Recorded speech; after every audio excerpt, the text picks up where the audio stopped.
es quien tendrá, Señor, en este sentido, Señor, la dirección, Señor, de tu palabra. Que no sean pensamientos de hombres, que sea solamente lo que tú quieres, Señor, a través de tu escritura. Te lo pedimos en el nombre de Jesús. Amén. Vamos a abrir nuestras Biblias, hermanos, en la carta del apóstol Pablo a los Romanos, capítulo 9. Nosotros estuvimos hablando ya tenemos bastante tiempo hablando en base a Romanos, y estuvimos compartiendo en el primer capítulo una breve introducción de la ira de Dios. Luego estuvimos compartiendo sobre la doctrina de la justificación, luego hablamos de la esperanza en Cristo, luego estuvimos hablando de la paternidad de Dios, y así hemos estado desarrollando el libro. Ahora, viviendo para la gloria de Dios, eso lo estuvimos compartiendo cuando desarrollamos el capítulo 8, el capítulo 7, perdón, 6 y 7, estuvimos desarrollando eso. Luego la paternidad de Dios, donde recordamos ese versículo que dice: por el cual clamamos Abba Padre, que no habéis recibido el espíritu de esclavitud, sino el de adopción. Ahora, nosotros quedamos en el capítulo 9, ¿ok? Y hoy vamos a estar desarrollando, con la ayuda del Señor, el capítulo 9, el capítulo 10 y capítulo 11 de la carta del apóstol Pablo a los Romanos. ¿De qué vamos a estar hablando hoy o qué estamos compartiendo? Estos textos han sido muy controversiales a lo largo de la historia de la iglesia, porque de aquí parten dos doctrinas muy importantes. Primero, lo que significa el pueblo de Dios a la luz de lo que son los gentiles y a la luz de lo que es el Israel, el pueblo de Israel.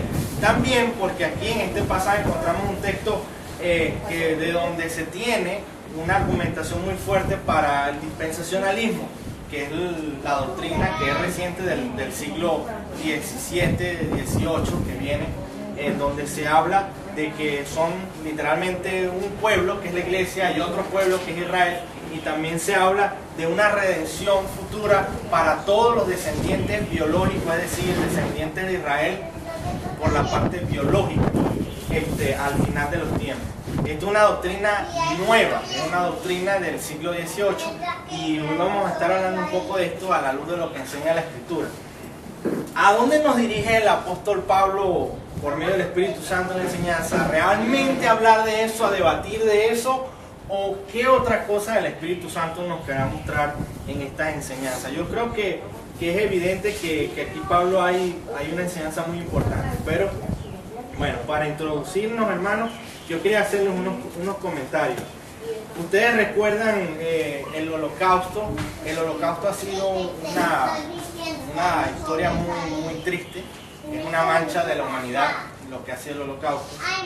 Sin embargo, aunque se habla muy fuertemente sobre el antisemitismo, en ese entonces, en ese momento, en la Segunda Guerra Mundial, hay otros antecedentes históricos, incluso bíblicos, del antisemitismo.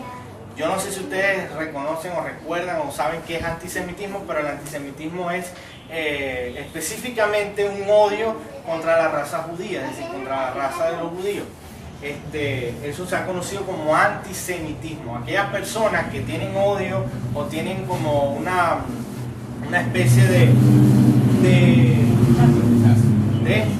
rechazo, exacto, de rechazo hacia los judíos, se les llama como antisemitas, así como aquellas personas que tienen rechazo hacia las personas de color. Ustedes, que eso se ve mucho de pronto en Estados Unidos, que es racismo, ¿ok?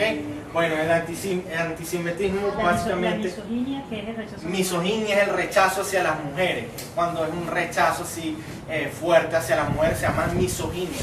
Y así también el antisemitismo habla de un rechazo hacia los judíos. Pero hermano, la Segunda Guerra Mundial no solamente ha sido marcada por el antisemitismo. Nosotros pudiésemos hablar de esto incluso mucho antes.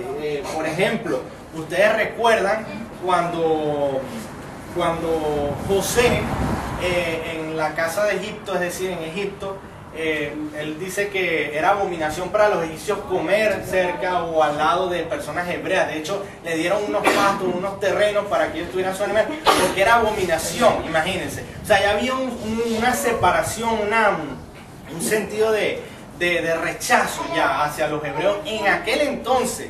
Y eso lo registra la Escritura. Luego tenemos el caso de Moisés. ¿Qué pasó con Moisés? Lo quería matar. ¿Quién? Faraón. Persiguió a todos los niños hebreos. ¿Ok? Otro caso.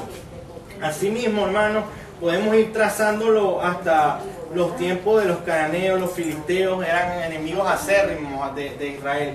Y posteriormente vemos a un Herodes, empeñado en ¿qué? En asesinar al Hijo de Dios, al Señor Jesucristo, persiguiendo a todos los niños en su tiempo. Entonces, eso, hermanos, si ustedes continúan, en el libro de Hechos se menciona la expulsión de los judíos de la ciudad de Roma por uno de los emperadores. ¿Saben quiénes lo menciona? Priscila y Aquila. Ellos mencionan esto, ellos dicen que ellos se tuvieron que ir de Roma porque el emperador no quería saber nada de ellos. Esto, como podemos ver, no es otra cosa que antisemitismo. Es un rechazo hacia él. Entonces, ¿podemos decir acaso que en el Holocausto sea? No, es uno de los capítulos donde se puede focalizar eso, pero ha sido a lo largo de la historia. La historia de Esther también. La historia de Esther también. Entonces esto es algo que es bueno hablar. Ahora, lo que muchas personas ignoran es que en medio del conflicto racial entre los israelitas y los gentiles, porque las personas que condenan el antisemitismo muchas veces se van a los fundamentos bíblicos y dicen, mira, esto es por culpa de la Escritura, eso es por culpa de la Biblia, porque ahí están los argumentos de cuando había el rechazo. Entonces, ¿qué sucede? Muchas personas ignoran que la iglesia cristiana fue una de las que mayormente preservaron mucho del legado judío. Mucho lo preservaron en medio de las diferencias. Otra cosa es que la Inquisición y la persecución contra de la iglesia católica en aquel entonces no estaba focalizada únicamente en los judíos, estaba focalizada en los paganos, en los cultos y bueno, ustedes se acuerdan la quema de brujas y todo eso, ¿no? Entonces eso viene en una trayectoria. Otra cosa es que cuando la iglesia cristiana en el primer siglo estaba tenía una persecución por el emperador Nerón, creo que del año 60 y algo en adelante. ¿Qué sucede, hermano? La iglesia cristiana estaba siendo masacrada en el Coliseo, masacrada en las arenas donde batallaban los gladiadores que les lanzaban leones. La iglesia cristiana masacrada por la fe, y los judíos, los israelitas, crecían y se multiplicaban y prosperaban, y eso es una realidad también. ¿Qué otra cosa podemos decir, hermano? ¿Acaso lo que ha experimentado el antisemitismo el pueblo israelita, el pueblo judío, no lo ha experimentado la iglesia de Cristo? Yo creo que sí lo ha experimentado. La iglesia de Cristo ha tenido muchos mártires, aún ahorita hay mártires del evangelio. De hecho, ¿quién podemos decir que fuese el primero? Esteban. Ustedes recuerdan a Esteban, apedrado por su fe, y así pare de contar todos aquellos que murieron, no solamente en el primer siglo, sino ahorita, actualmente. Hay gente que muere en China, en Indonesia, en Vietnam, Corea del Norte. Perdón, observación, hermano. Hablando de antisemitismo, pero también el pueblo judío también, Dios lo apartó de los demás, o sea que ellos también estaban en contra de los demás. O sea, por ejemplo, cuando hicieron los muros de Jerusalén, era para evitar que se juntaran con los otros pueblos, que se contaminaran ellos con otros pueblos. O sea que ellos también tenían, o sea, todavía hoy en día mantienen esa... Sí, había algo allí que, claro, que ellos tenían. De hecho, el Señor Jesucristo luchó mucho con esas actitudes que se eran como arrogantes, pues. Y el Señor Jesucristo tuvo que luchar mucho con eso. Sin embargo, hermano, vamos a entrar en el desarrollo de la enseñanza. Primero que nada, el título de la enseñanza es El pueblo de Dios. Perdón, entonces, hermano, un momentico nada más. Hermano, ¿por qué no vamos? Déjeme terminar y luego... Pero no, hermano, es para continuar porque si no se nos va aquí el tiempo. Déjeme terminar y luego al final aclaramos toda la duda. Fíjense algo, Romanos 9. El pueblo de Dios es el título de la enseñanza. ¿Cuál es el primer punto? La soberanía de Dios y el pueblo gentil. Romanos 9, versículo 1. Dice la palabra: verdad digo en Cristo, no miento, y mi conciencia me da testimonio en el Espíritu Santo, que tengo gran tristeza y continuo dolor en mi corazón, porque yo deseara yo mismo ser anatema, separado de Cristo por amor a mis hermanos los que son mis parientes según la carne. Aquí Pablo está haciendo una señalación bastante importante. Él se refiere a los israelitas como sus parientes según la carne, según la carne. Y él está diciendo, tengo gran tristeza y continuo dolor en mi corazón, porque yo mismo deseara ser anatema, separado de Cristo por amor a mis hermanos, los que son mis parientes según la carne. Ok, ¿por qué según la carne? Versículo 6 del capítulo 9 de Romanos. Aquí donde entramos, la genealogía. Cuando se habla de genealogía, la gente siempre piensa en la genealogía biológica. ¿Quién fue tu padre? ¿Quién fue tu abuelo? Y así sucesivamente.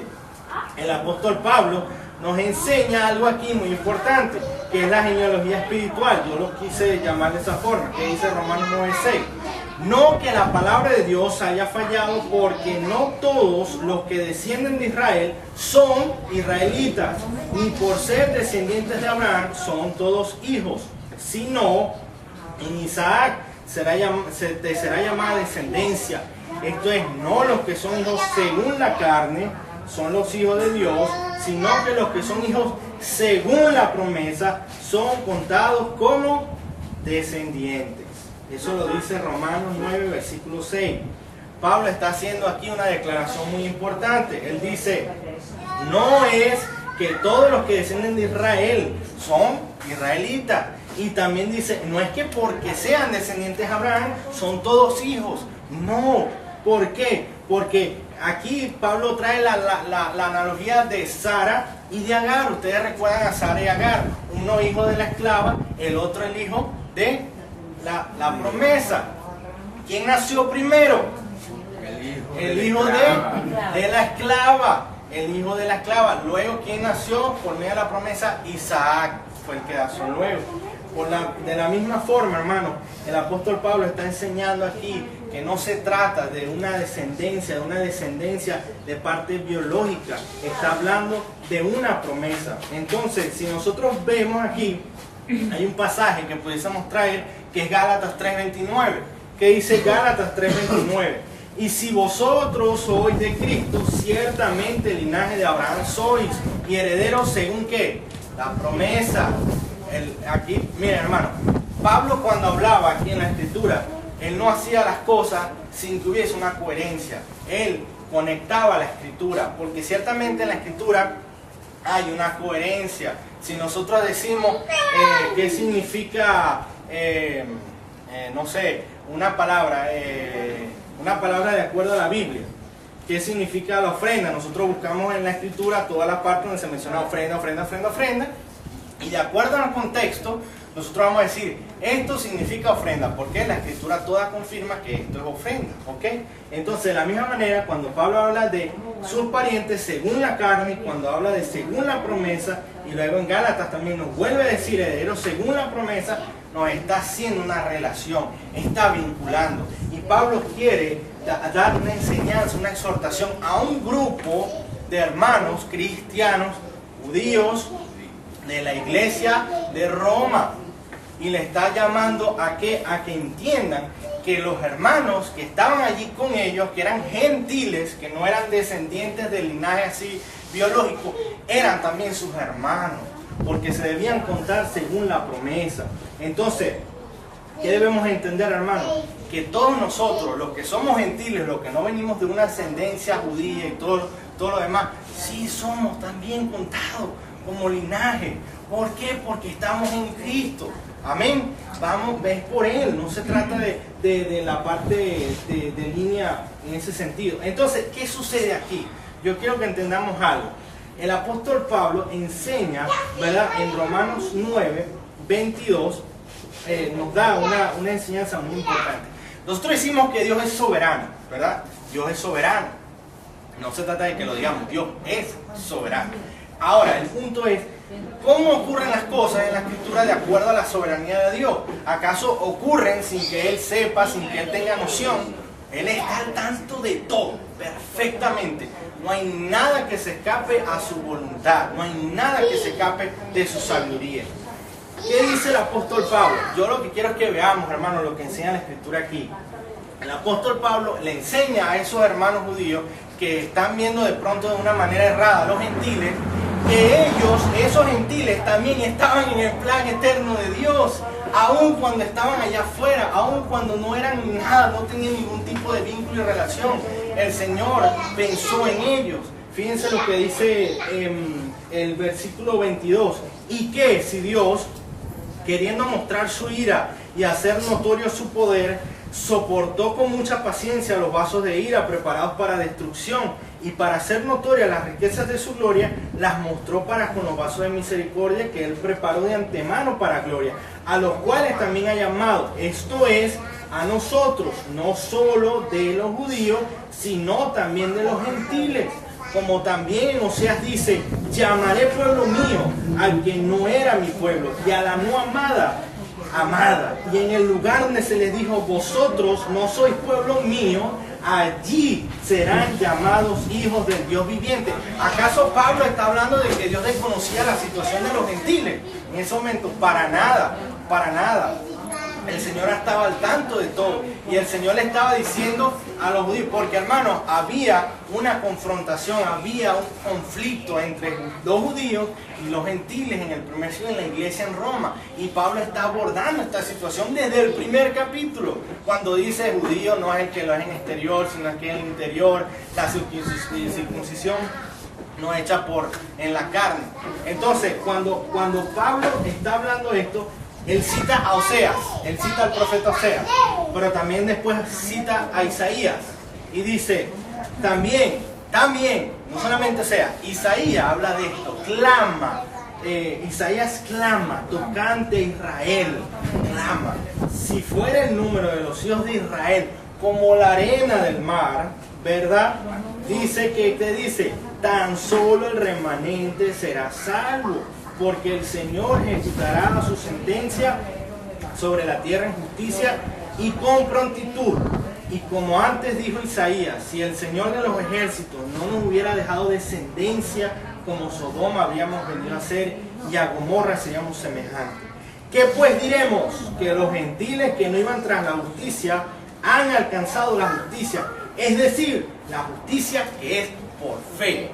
Entonces, hermano, Pablo está enseñando aquí a nuestros hermanos israelitas judíos del primer siglo que los gentiles no estaban fuera de la mente del Señor en sus planes eternos, en sus propósitos eternos. Dios también tenía un propósito con los gentiles, así como lo tenía con los israelitas. Ahora, ¿qué podemos ver aquí, hermano? Que no existen cosas en paréntesis, no existen cosas que, oye, como Dios aquí hizo así, pero bueno, vamos a cuadrar la cosa con un paréntesis, vamos a darlo en el aire, vamos a decir que este es el periodo de la iglesia porque es un paréntesis. No. Entendamos bien lo que el apóstol Pablo está diciendo, lo que dice la Escritura.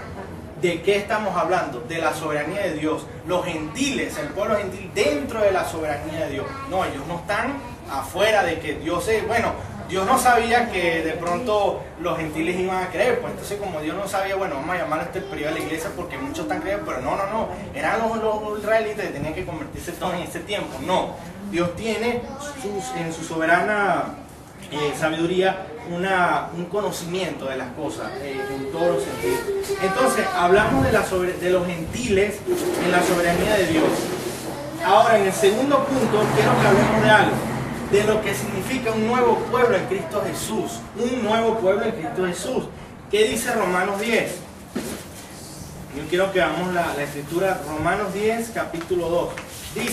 Dice lo siguiente: porque yo les doy testimonio de que tienen celo de Dios, pero no conforme a ciencia.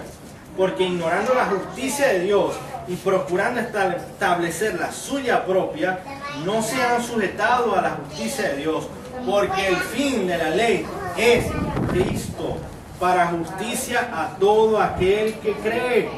Porque de la justicia que es por la ley, Moisés escribe así: el hombre que haga estas cosas vivirá por ellas. Pero la justicia que es por la fe dice así: no digas en tu corazón, subirá al cielo, esto es para traer abajo a Cristo. ¿Quién descenderá al abismo? Esto es para subir a Cristo entre los muertos. Mas ¿qué dice?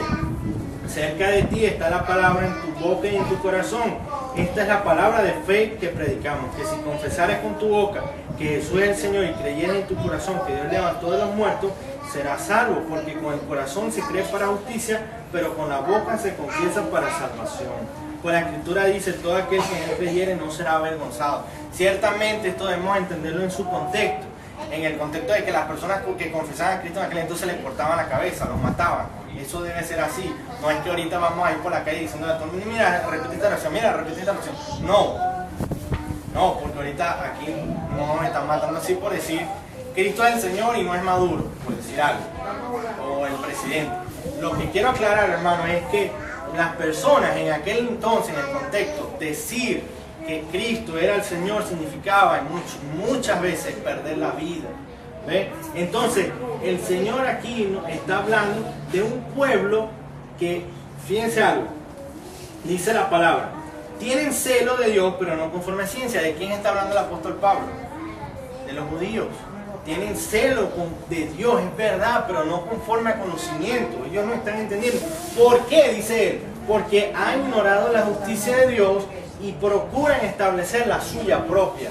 ¿Cuál es la justicia de Dios? Creo que lo comentamos, Romanos capítulo 3, la justicia de Dios es Cristo Jesús. ¿Ok? Es creer a Él en fe. Entonces, fíjense algo, ¿qué significa esta palabra aquí cuando dice no digas en tu corazón quién subirá al cielo? Miren, probablemente esto sea una cita, es decir, una correspondencia que está haciendo el apóstol Pablo aquí de Proverbios 34 o Amós 9:2. ¿Por qué? Porque ahí dice, la frase es como que, oye, ¿quién va a poder subir al cielo para traer a Cristo abajo? ¿Quién tiene la capacidad? ¿Cómo habría esperanza si no hay nadie que pueda estar a la altura de llegar allá? ¿O quién descenderá al abismo? También eran expresiones, hermanos, proverbiales de aquel entonces que buscaban ilustrar la imposibilidad del hombre, la incapacidad, que el hombre no tenía formas de llegar por sus propios medios, por sus propios recursos. De hecho, la palabra dice, en la cita que él hace, es de Deuteronomio 30:12, porque Deuteronomio 30:12 dice, no está en el cielo para que diga quién subirá por nosotros al cielo y nos lo traerá y nos lo hará oír para que lo cumplamos. Ni está al otro lado del mar para que diga quién pasará por nosotros el mar para que nos lo traiga y nos lo haga oír, a fin de que lo cumplamos. Esto está en Deuteronomio 30:12. Fíjense lo que dice Deuteronomio 30:12, porque muy cerca de ti está la palabra en tu boca y en tu corazón, para que la cumplas. Ahora, alguien me va a decir, hermano, pero esto no está dentro del contexto de la ley de Moisés. Estamos hablando de Deuteronomio. Ya va. ¿Qué dice Deuteronomio 30:6? Y circuncidará Jehová, tu Dios, tu corazón y el corazón de tu descendencia, para que ames a Jehová tu Dios con todo tu corazón y con toda tu alma, a fin de que ciertamente esto era profético para cuando Dios circuncidara el corazón del hombre. Y eso ocurrió cuando Jeremías nos dice que se estableció un nuevo pacto donde la ley se escribió en el corazón del hombre. Por esa razón la palabra está muy cerca para que la cumplan, porque Cristo es la justicia de Dios en Cristo Jesús.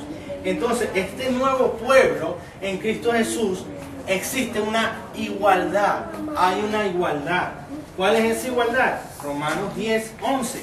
Romanos 10:11 dice, pues la Escritura dice, todo aquel que en Él creyere no será avergonzado, porque no hay diferencia entre quién, entre judío y griego, pues el mismo que es Señor de todos es rico para con todos los que le invocan, porque todo aquel que invocare el nombre del Señor será ¿qué? Será salvo. Amén. Amén. Todo el que invocare el nombre del Señor será salvo. ¿En qué contexto está diciendo?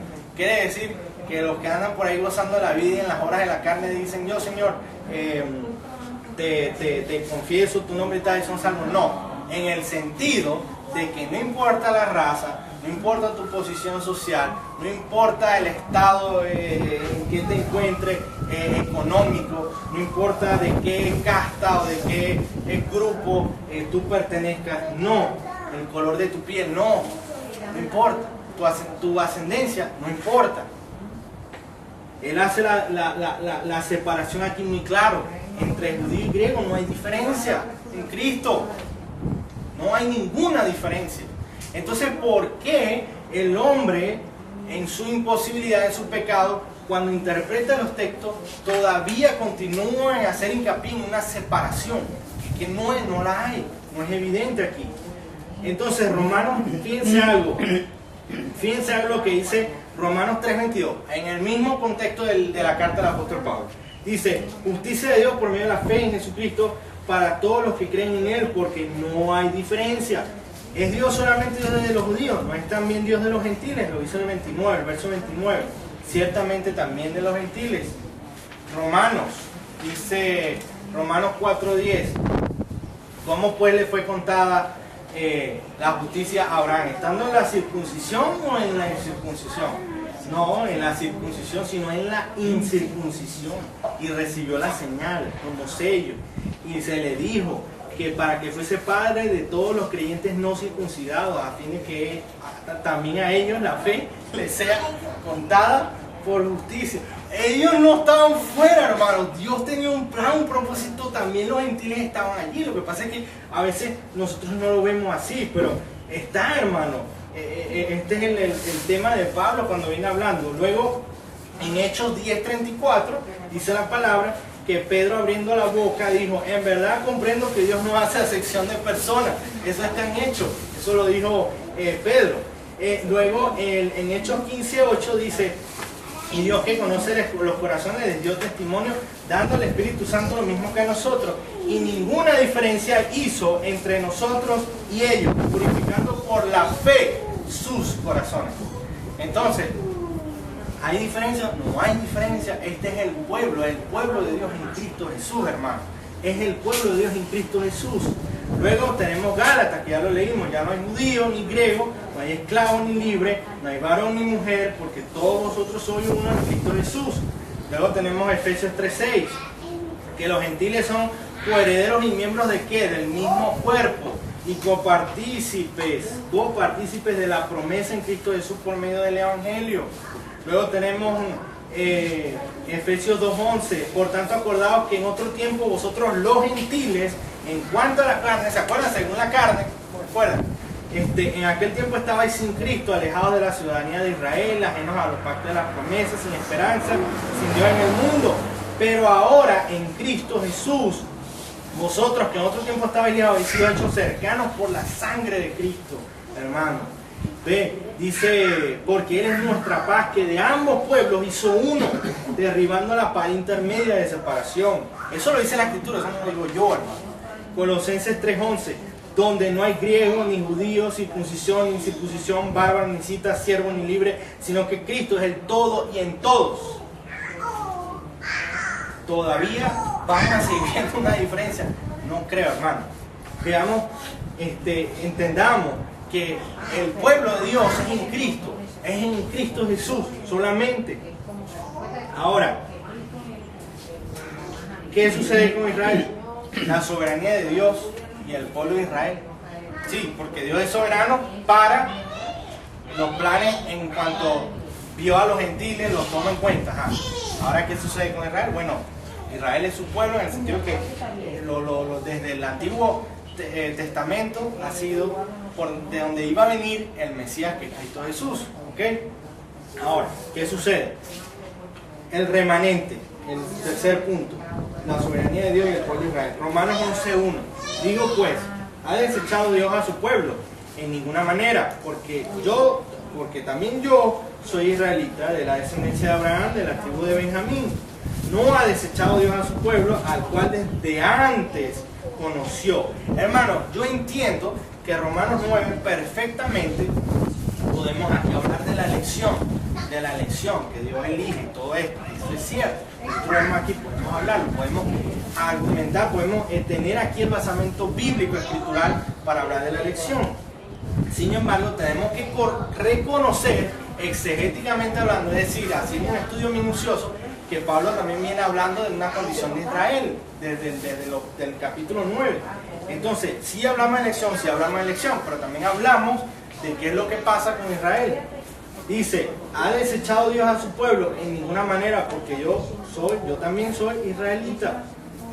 Dios ha desechado a su pueblo. Entonces Pablo se pone como ejemplo y dice, ¿saben qué? Dios no ha desechado a su pueblo, Porque si Dios hubiese desechado a su pueblo, ni siquiera yo hubiese podido creer. Él está apelando a su raza, a su genética, a su biología. Es decir, como hay judíos que están creyendo en fe y están convirtiéndose en el evangelio, Dios no ha desechado a su pueblo. Pero Pablo no está hablando de algo nacional, de una figura nacional de Israel. Está hablando de él como raza. Y eso debemos entenderlo. Entonces dice, porque yo también soy israelita y desde antes conoció. ¿O no sabéis qué dice la Escritura? Cómo invoca a Dios contra Israel, diciendo, Señor, a tus profetas han dado muerte y a tus altares han derribado. Y solo yo he quedado y procuran matarme. Pero ¿qué le dice la divina respuesta? Me he reservado 7,000 hombres que no han doblado la rodilla delante de Baal. Así también aún en este tiempo ha quedado un remanente escogido por gracia, únicamente por gracia. Y es un remanente en ese momento donde Pablo está hablando. Había quedado un remanente.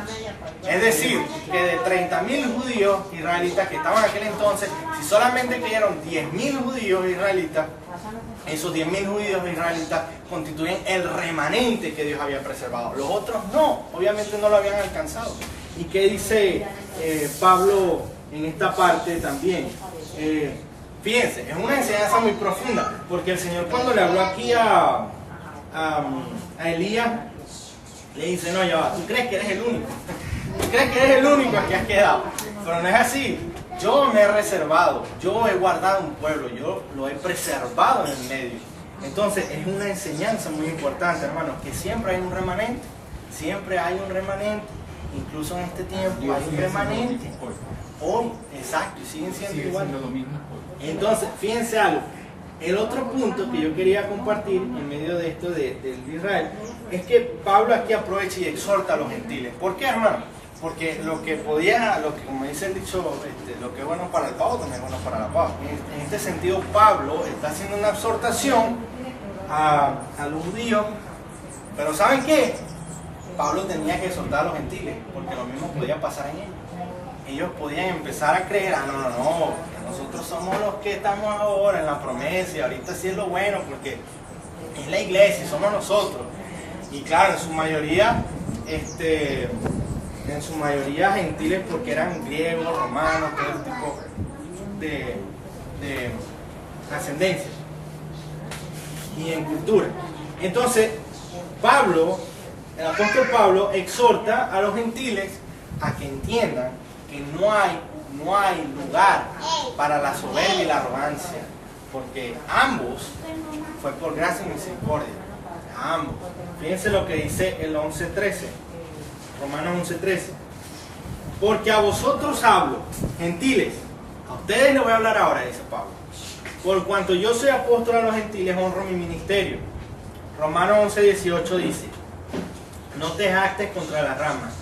Y si te jactas, sabe que no sustentas tú a la raíz, sino la raíz a ti. Romanos 11:20 dice, bien, por su incredulidad fueron desgajadas, pero tú por la fe estás en pie. No te ensoberbezcas, sino teme. Entonces Pablo dice, ustedes gentiles, cuidado de la arrogancia, cuidado de la soberbia, cuidado de despreciar ustedes y rechazar a los israelitas, de rechazar a los judíos, porque ustedes, Dios, cuando ustedes estaban allá afuera, Dios tuvo misericordia también de ustedes y los incluye ¿cómo? Como un olivo injertado contra naturaleza. Es decir, que Él no va jamás a pegar allí. Por las leyes naturales jamás iban a poder conciliar las dos cosas. Pero Dios lo hace, porque Él es poderoso.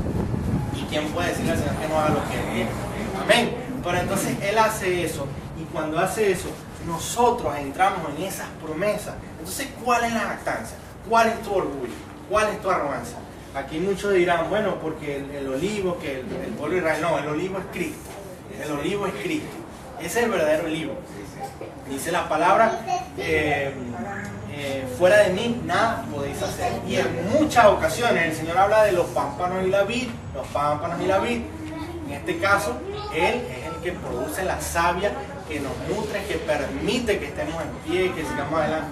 No es Israel, es Cristo el olivo. Nosotros fuimos injertados ahí porque ciertamente el Señor Jesucristo viene de la ascendencia judía. y por tanto él es el olivo y es judío y viene en esa genealogía. Nosotros no, pero somos injertados. Entonces dice Pablo, el apóstol Pablo en Romanos 11:25, porque no quiero, hermanos, que ignoréis este misterio, para que no seáis arrogantes en cuanto a vosotros mismos, que ha acontecido a Israel endurecimiento en parte hasta que haya entrado la plenitud de los gentiles. Amén. ¿Qué significa esto? Porque aquí cuando las cosas se ponen un poquito complejas, que ciertamente hay unos hermanos que opinan, creen y piensan que aquí lo que significa es que esto es un periodo de tiempo en donde todos los gentiles o la mayoría de los gentiles se van a convertir y luego que ellos terminen el último gentil en convertirse, entonces Dios va a reanudar el plan de que los israelitas, los judíos se conviertan y entren en eso. Realmente, hermano, no se puede hacer, exegéticamente hablando, no se puede idealizar, por así decirlo, esa doctrina desde un solo versículo de la Biblia. Tendríamos que ver muchos otros versículos y qué enseña la Escritura en cuanto a eso. Pero yo creo, hermano, que si nosotros vemos aquí en el término de plenitud, en el griego, que viene de plenura.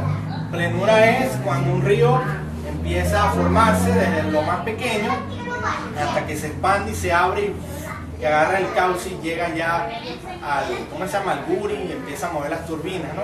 Entonces, en ese sentido, Pablo está hablando aquí de una conversión que comienza con un remanente que es Israel, que son los primeros judíos que se convierten, los primeros israelitas, y luego se va extendiendo donde empiezan a entrar gentiles, los griegos y todos ellos, y se va haciendo cada vez más ancho y más alto, ¿hasta qué? Hasta que se desborda completamente, como un vaso de agua.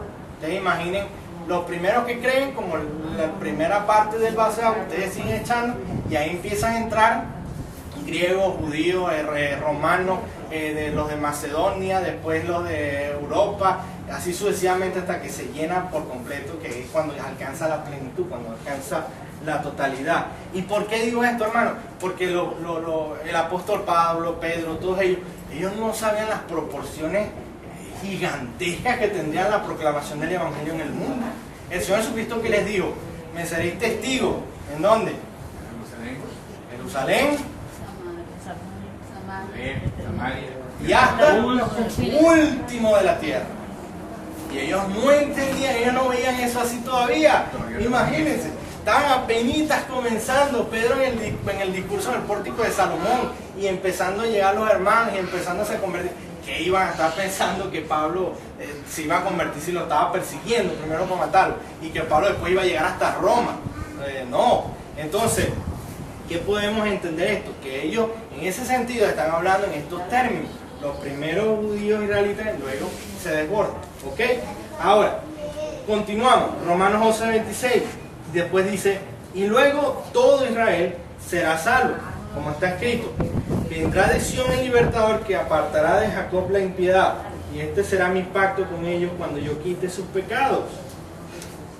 Así que, en cuanto al Evangelio, son enemigos por causa de vosotros, pero en cuanto a la elección, son amados por causa de los padres, porque irrevocables son los dones y el llamamiento de Dios. Pues como vosotros también en otros tiempos erais desobedientes a Dios, pero ahora habéis alcanzado misericordia por la desobediencia de ellos. Así también estos ahora han sido desobedientes para que por la misericordia concedida a vosotros, ellos también alcancen misericordia. Que Dios sujetó a todos en desobediencia para tener misericordia de todo. De todo. Y aquí cuando Pablo rompe en una emoción y dice, oh, profundidad de la riqueza de Dios. Oh, tremendo, hermano. Lo que uno lo ve así, pero hermano, esto es muy tremendo, esto es muy profundo. ¿En qué sentido lo que Pablo está diciendo? Luego todo Israel será salvo. Obviamente porque todo Israel implica judíos y gentiles, los dos mismos, porque son un solo pueblo en Cristo Jesús, un solo pueblo en un solo Israel en Cristo Jesús. No son un Israel y una iglesia. ¿Ok? Entonces, dice, vendrá de Sión el libertador.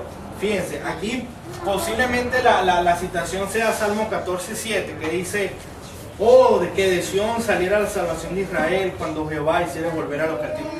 Sion, hermanos, es una figura de ¿qué? Del cielo, del cielo. No es una figura de una ciudad que está en Palestina, un término así, no. Todas las veces, si nosotros estudiamos el término Sion en la Escritura, tiene que ver con el cielo, con las moradas eternas. Dice que de Sion, es decir, desde el cielo saliera nuestra salvación, que fue lo que hizo el Señor Jesucristo, que descendió, que vino desde allá. ¿Ok? Luego dice, y este será mi pacto con ellos cuando yo quite sus pecados. Posible referencia a Jeremías. ¿Se acuerdan Jeremías? Yo quitaré y haré un pacto. Jeremías 31:31. He aquí que vienen días, dice Jehová, en los cuales haré un nuevo pacto con la casa de Israel y con la casa de Judá, no como el pacto que hice con sus padres. Obviamente se está hablando de este tiempo, del tiempo en donde Dios nos ha dado un nuevo pacto, y con un nuevo pacto, un nuevo mediador, que es Cristo Jesús. Entonces, hermano, fíjense algo. Si nosotros analizáramos la frase, y luego todo Israel será salvo, ciertamente yo no quiero hacer una caricatura de lo que nuestros hermanos piensan, de que esto significa que todo el pueblo de Israel al final del tiempo ellos van a creer y van a ser salvos, y esto no estoy diciendo eso, no quiero hacer como que una imagen tan simple, pero quiero que analicemos un momento, veamos el contexto en el cual el apóstol Pablo está hablando, veamos el contexto, y luego todo Israel será salvo. Pregunto, hermano, si en Romanos 9:1 el apóstol dice que tiene tristeza y continuo dolor en su corazón, y habla de sus parientes según la carne que son israelitas, que no están allí porque él tiene tristeza y dolor en su corazón. Y luego en Romanos 9:27 habla de un remanente de Israel, que hay un remanente. Y luego en Romanos 9:31 dice que Israel, que iba tras una ley de justicia, no la alcanzó. Y luego en Romanos 9:32 dice que tropezaron con la piedra de tropiezo. Ustedes saben quién es la piedra, que es Cristo, la piedra, la roca, la piedra angular. Luego en Romanos 10:1 dice que el anhelo de él, de su corazón, y su oración al Señor era por Israel, para salvación, porque ellos tienen celo, pero no conforme a ciencia, no conforme a conocimiento. Luego en Romanos 11:5 dice que también en este tiempo, en el tiempo del apóstol Pablo, había quedado un remanente por gracia. Y luego en Romanos 11:23 dice que si ellos no permanecieran en incredulidad, serán injertados en el olivo que es Cristo. ¿Okay? A raíz de todo eso, ¿ustedes creen que esta frase, y luego tú Israel será salvo, está hablando de un futuro, de una conversión futura de miles de judíos, porque viene otro profeta, como hay muchos que creen que va a venir otro profeta y que Dios va a levantar un profeta judío, porque ellos, como no reconocieron al Mesías, van a tener que ver a otro profeta que va a venir?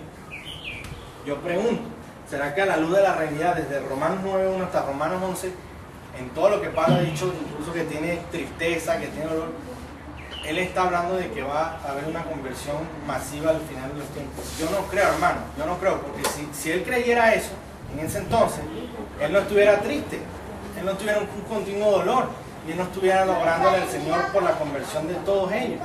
Yo creo que aquí la escritura es clara si nosotros agarramos la frase y la interpretamos dentro de su contexto, dentro de todos esos capítulos. Entonces, ¿qué es lo que queremos decir? ¿Que los judíos no van a alcanzar los israelitas? Claro que no, hermano, claro que no. Todo aquel que es judío, todo aquel que es israelita, cree en el Señor Jesucristo y será ¿qué? Salvo. La promesa está en Cristo Jesús. Él es el verdadero olivo, hermano. Entonces, ¿qué debemos nosotros hacer? Predicar a Cristo, proclamar su evangelio, predicar las buenas nuevas a los judíos, a los israelitas, a los gentiles, a todo el mundo, porque no hay distinción ni por raza, ni por color de piel, ni por ascendencia, ni por posición política, social, etc. Entonces, finalmente, concluimos con esto. Romanos 11:30.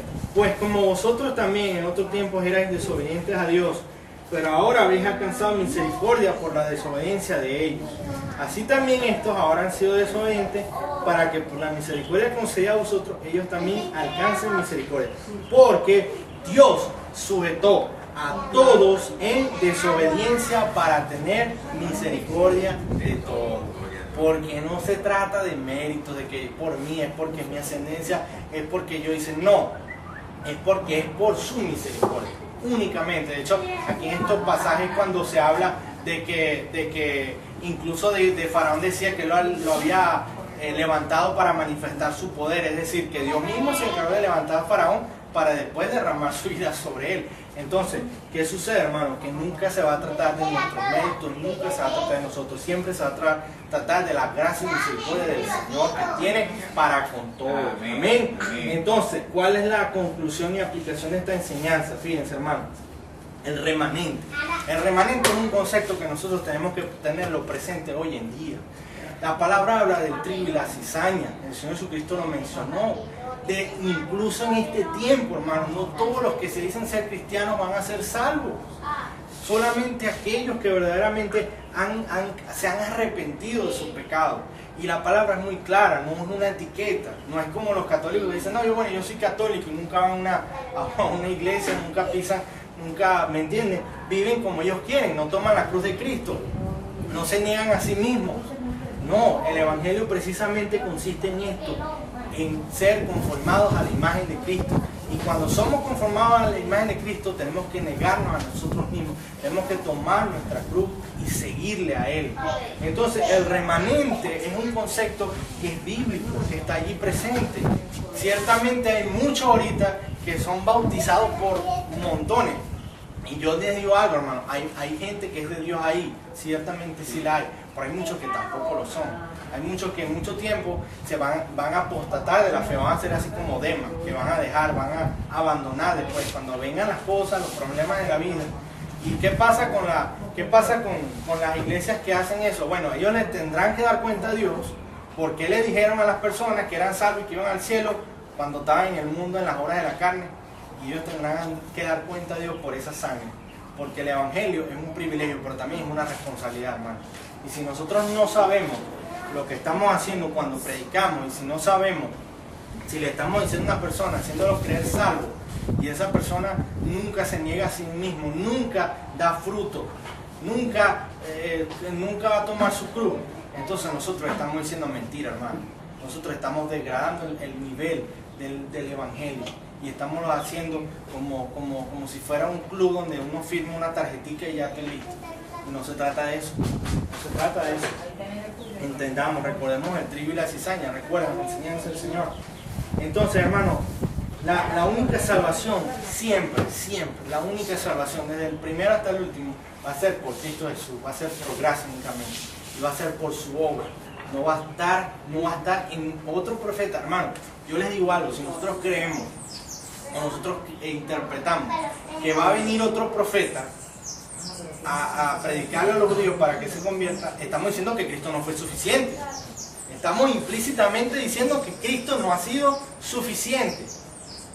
Y yo pregunto, ¿acaso hay otro profeta mayor? Cristo no es rey, profeta y sacerdote, no son los títulos que él tiene, que son de él por derecho. Entonces, ¿qué vamos a hacer con esa realidad? Yo creo y la Escritura me lo ha demostrado, que no puede haber otro camino aparte de Cristo. Él es la verdad, la vida y el camino. No hay otro, hermano. No va a haber otro. Entonces, ¿qué podemos decir, hermano? Que Dios está asombrado, que Dios se asombró con lo que ocurrió, que si los gentiles creyeron, no, para nada. El Señor nada lo sorprende. El Señor conoce todas las cosas. El Señor sabe todo. El Señor, ¿qué va a hacer? ¿Qué está haciendo en medio de todo esto? Los que iban por sus propios méritos, los puso en desobediencia. Y nosotros, los que nunca seguimos al Señor, nos han permitido una entrada. Entonces, ya nosotros, que nunca hicimos de pronto, cumplimos en cierta forma lo que hicieron los judíos de tener todas sus promesas, se nos ha dado la entrada, se nos ha perdonado. No podemos gastarnos, no hay nada de que nosotros podamos decir, ostentar. Los que están acá, que siempre han estado, ahora ellos tienen que encontrarse con un problema bastante grande y bastante difícil, que es, se arrepentirán. Los judíos, los israelitas se arrepentirán y creerán en el Señor Jesucristo, o continuarán difamándolo y renegando de Él. ¿Cuál va a ser la actitud? Porque aquí todos nos humillamos, hermano. Aquí no se trata de que unos se humillen y otros no. Aquí todos nos humillamos. Nosotros los gentiles tenemos que humillarnos porque nosotros estábamos allá afuera. Nunca hemos sido de la familia de Dios hasta que Cristo nos unió a Él. Y ahora podemos ser parte de la familia del Señor por gracia y misericordia. Pero los que están acá, los judíos, los israelitas, que siempre han estado en su seno familiar, tienen que ver si van a bajar, van a humillarse, van a decir si es el Señor Jesucristo.